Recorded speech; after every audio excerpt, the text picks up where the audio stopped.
Welcome to Daily Current Affair. Today is 28th of September 2022. The question is Operation Megh Chakra is launched by that is CBI. तो CBI ने क्या किया है, operation मेघ चक्र जो है उसको लॉन्च किया है। ठीक है, इसका मेन एम क्या है? इसका मेन एम है कि जो चाइल्ड सेक्सुअल का अब्यूज़ हो रहा है, ठीक है, उसको रिड्यूस करना है। तो इसमें क्या करेंगे, एक आजकल क्या हो रहा है इंटरनेट में काफ़ी ज़्यादा जो है पॉर्न साइट्स में क्या हो रहा है, चाइल्ड सेक्सुअल अब्यूज़ का काफ़ी ज़्यादा जो है मटेरियल है। ठीक है, तो मेघ चक्र सीबीआई इस मेघ चक्र के थ्रू क्या करेगी, जितना भी ये डाटा है इसको रिमूव करेगी, रिमूव करने की ट्राई करेगी, और जो इसमें कल्प्रिट्स हैं उनको क्या करेंगे, अरेस्ट करने का काम करेंगे। ठीक है, that is online circulation, downloading and transmission of child sexual abuse material. ठीक है, तो ये क्लाउड बेस्ड एक स्टोरेज होगा। ठीक है, उसको रिमूव करना ये किसका काम है, सीबीआई का, with the help of that is Megh Chakra operation. अब कुछ और ऑपरेशंस हैं like operation Ganga to bring back students from Ukraine during Ukraine crisis. ठीक है, ऑपरेशन मेघदूत 1984 में स्टार्ट हुआ था to win the Siachen glaciers पे जो अटैक हुआ था वहाँ पे। ठीक है, operation Polo to capture Hyderabad from the Nizam in 1947 and operation zero hour. Operation zero our क्या हुआ, जिस दिन क्विट इंडिया मूवमेंट स्टार्ट होना था दैट इज़ 8 अगस्त 1942। ठीक है, तो 7 अगस्त की रात को 12 बजे, ठीक है 12 बजे क्या किया इन्होंने, ऑपरेशन जीरो आवर स्टार्ट किया था। Operation Parivartan to stop the cultivation of ganja by Andhra Pradesh government. Operation Sankalp to protect gulf countries, उसमें कौन सा आईएनएस हमने अपॉइंट किया था, that is INS Talwar. Operation Devi Shakti to bring back students from Afghanistan during Afghanistan crisis and operation Vijay to win the Kargil war. The name of the new party launched by Gulab Nabi Azad, that is Democratic Azad Party. तो गुलाब नबी आज़ाद क्या थे, ये कांग्रेस के नेता थे। इन्होंने अभी कुछ दिन पहले क्या किया था, कांग्रेस से इन्होंने रिज़ाइन दे दिया था। अब इन्होंने क्या किया, इन्होंने अपनी एक पार्टी कश्मीर में, जम्मू कश्मीर में एक अपनी एक पार्टी लॉन्च किया, उसका नाम है Democratic Azad Party. So he was the former CM of Jammu and Kashmir. Gulab Nabi Azad launches Democratic Azad Party. He was the former member of Congress Party. Who became the first female prime minister of Italy? That is Giorgia Meloni. तो Giorgia Meloni है वो Italy की पहली female president बनी है, और Italy की capital कहाँ पे है, रोम में। ठीक है, Giorgia Meloni is the leader of, ये काफ़ी क्वेश्चन पूछा जाता है लाइक इटली की जो जॉर्जिया मेलोनी है वो कौन सी पार्टी से बिलोंग करती है, दैट इज़ कौन सी पॉलिटिकल पार्टी है, that is brothers of Italy. ठीक है, ब्रदर्स ऑफ इटली पार्टी से ये बिलोंग्स करती है। She is the first female president prime minister of Italy. So FAO, अब हमने देखना है कि हेडक्वार्टर जो इटली की कैपिटल है दैट इज़ रोम, वहाँ पे कौन कौन से इंटरनेशनल ऑर्गेनाइजेशन के हेडक्वार्टर्स हैं। इसमें एक है फूड एंड एग्रीकल्चर ऑर्गेनाइजेशन, इसका हेडक्वार्टर भी रोम में है। WEP World Food Programme, WFP World Food Programme, इसका हेडक्वार्टर भी कहाँ पे है, रोम इटली में है। अब कुछ और ऑर्गेनाइजेशन है जिनका जिनेवा स्विट्जरलैंड में हेडक्वार्टर है, that is World Trade Organisation, World Health Organisation, International Level Organisation, UNHRC and sites का, ये सारे के सारे हेडक्वार्टर्स कहाँ पे है, Geneva Switzerland. To whom Dadasaheb Phalke award 2020 is to be given. ठीक है, किसको दे रहे हैं हम दादा साहेब फाल्के अवार्ड 2020? तो अनुराग ठाकुर ने अभी अभी क्या अनाउंस किया है, that is Asha Parekh.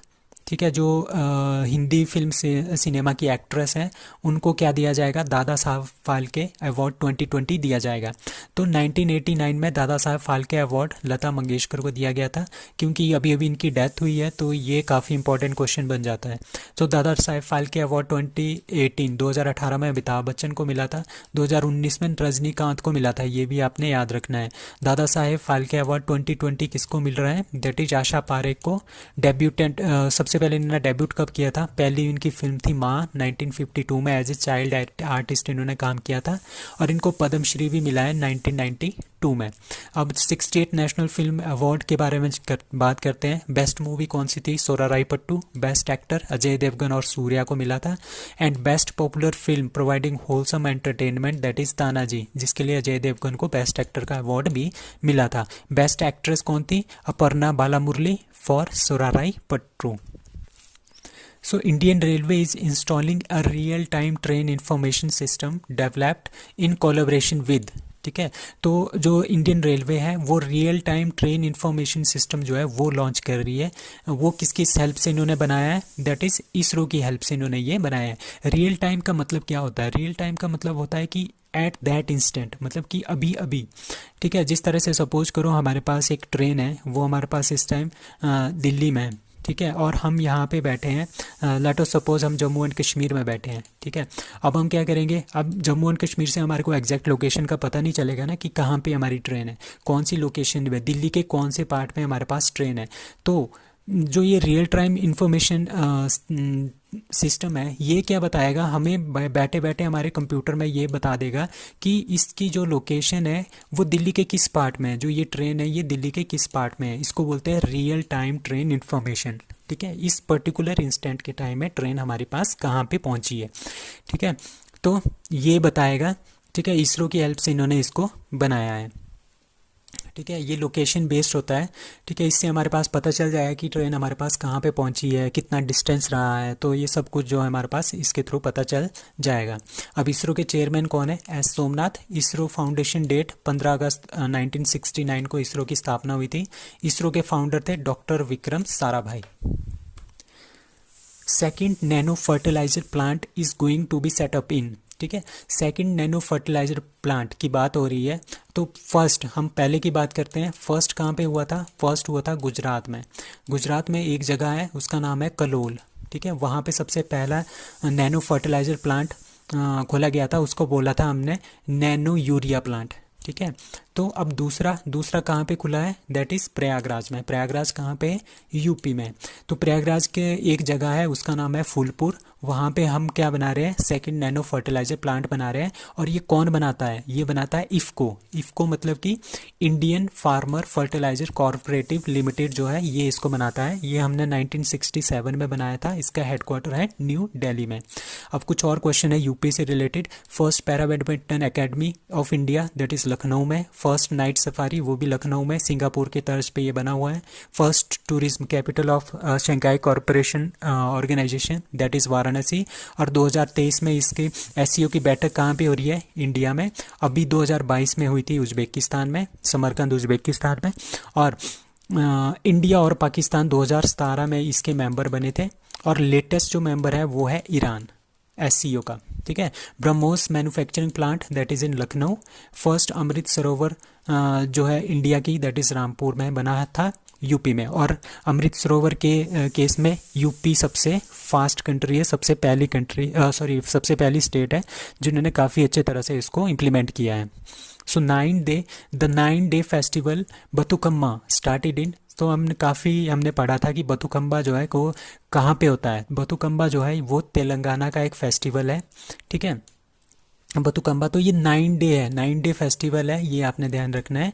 Bathukamma is of Telangana, ठीक है। इसका मतलब क्या होता है? इसका मतलब होता है फेस्टिवल ऑफ लाइफ। और क्यों इसको सेलिब्रेट करते हैं? क्योंकि उस टाइम क्या होता है, बहुत सारी हमने फसलें काटी होती है, तो नया अनाज निकलता है, तो उसके रिलेटेड ये जो फेस्टिवल है इसको मनाते हैं। अब कुछ और फेस्टिवल्स हैं इंडिया के बहुत ही important festivals, like Thrissur Pooram that is of Kerala. Sarhul festival Jharkhand का very very important. Kharchi festival Tripura का very very important. Thaipusam that is of Tamil Nadu. Bathukamma is of Telangana, यहाँ पे तेलंगाना कर देना, तेलंगाना, ठीक है। Hornbill festival of Nagaland. Cherry blossom festival Shillong Meghalaya. Maru festival Jaisalmer Rajasthan. पांग लहाब सोल फेस्टिवल ये भी कुछ दिन पहले हमने पढ़ा था, सिक्किम में होता है। लोसांग फेस्टिवल भी सिक्किम में होता है। लोसर फेस्टिवल लद्दाख का है। नोआखाई फेस्टिवल, धानु यात्रा एंड रज पर्व ये तीनों उड़ीसा के हैं। बोनालू फेस्टिवल तेलंगाना का है। और बतुकम्बा, बोनालू एंड बतुकम्बा दोनों तेलंगाना के हैं। Thaipusam of Tamil Nadu. So what is Nauru? अभी कुछ दिन पहले क्या हुआ? कुछ दिन पहले नहीं, अभी अभी स्टार्टिंग में हमारे पास क्या हो रहा है, फिलीपींस में एक बहुत ही ज़्यादा खतरनाक टाइफून आ रहा है, उसका नाम है नोरू, सो इसका नाम है सुपर टाइफून नोरू। तो ये इसका अफेक्टेड एरिया है, फिलीपींस में इसने बहुत डैमेज किया है और अब चाइना की तरफ ये जा रहा है। अभी क्या कर रहे हैं हम, अभी हमारे पास एक तोकाते नाम का एक साइक्लोन आया था अरेबियन सी में, ठीक है। तोकाते हमारे पास यहाँ पे आया था अरेबियन सी में। जो ये तोकाते नाम है ये किसने दिया था, यहाँ पे एक कंट्री है उसका नाम है म्यांमार, उसने इसका नाम दिया था तोकाते। अब यहाँ पे क्या है, यहाँ पे है श्रीलंका। अब असनी आया था यहाँ पे बे ऑफ बंगाल में, ठीक है, बे ऑफ बंगाल में आया था, उसका नाम किसने दिया था, श्रीलंका ने, उसका नाम दिया था असनी। अब नान मडोल हमने कुछ दिन पहले पढ़ा था, वो एक सुपर टाइफून है, कहाँ पे आ रहा है, जापान में आ रहा है। और अभी अभी हमने उस दिन हमने ये भी पढ़ा था कि जितने में हमारे पास जो स्टॉर्म्स हैं, ठीक है, समुद्री जो तूफान आते हैं, उनके जो सारे के सारे नाम हैं वो जब पैसिफिक ओशन में जाते हैं उनको हम बोलते हैं टाइफून, ठीक है। जब हमारे पास यहाँ पे इंडियन ओशन में आ जाते हैं उनको हम बोलते हैं cyclones. So which Indian author and poet won German Hermann Kesten prize, ठीक है, जर्मनी का एक वर्ड है उसका नाम है हरमन कैस्टन प्राइज।